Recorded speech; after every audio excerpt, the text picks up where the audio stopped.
Valriekstiem Latvijā kā komerckultūrai ir potenciāls un tā ir attīstāma nozare. Par to pārliecināts Latvijā lielāko komercstādījumu saimnieks no Kuldīgas novada. Lai pastāstītu par riekstkoku audzēšanu un dārzu izveidi, ik viens interesents tiek aicināts uz izzinošu semināru. Turpina Ieva Benefelda no Skrundas televīzijas. Rendas pagasta Bukmiķos šobrīd ir lielākie valriekstu komercstādījumi Latvijā ar kopējo platību 8,5 hektāri. To saimnieks Eduards Ostrobrods tā pamatīgi šo nozari sācis pirms 3 gadiem, turpinot tēti iesākto. Tas viņu arī atvedis uz Latviju.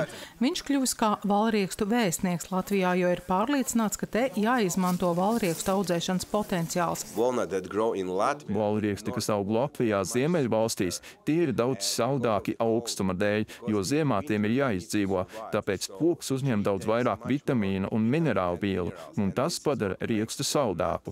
Tātad Latvijas valrieksti ir augstākas kvalitātes, nevis kā Kalifornijas dienvidos vai Čīlē, kur valrieksti neredz sniegu, un tie ir nedaudz rūgti.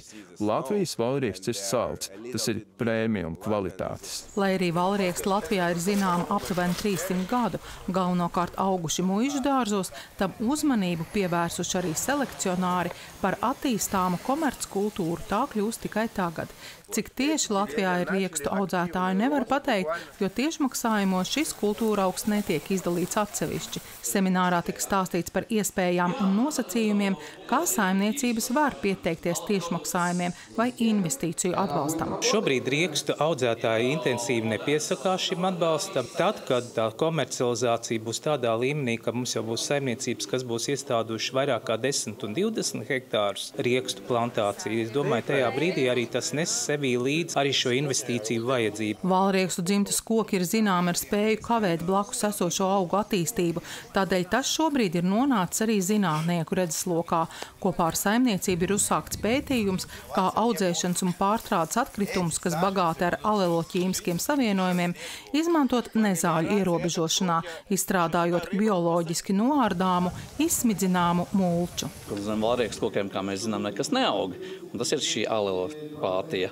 Un mēs šo alelopātiju mēģinām pārnest, kā saka, kolbā, pēc tam tālāk, lai iegūtu šo gala produktu, kas mums būs bioherbicīds. Uzrunāties semināra apmeklētāji atzina, ka viņu dārzā jau aug valrieksti. Tas gan vairāk ir kā vaļasprieks. Tā padziļināt izstāstīja, ka ko tu izdarīsi šodien, ko tas dos pēc 3 gadiem. Pēc semināra praktiskās daļas bija iespēja apmeklēt šobrīd Latvijā lielāko publisko valriekstu dārzu Kuldīgā un paviesoties arī saimniecībā.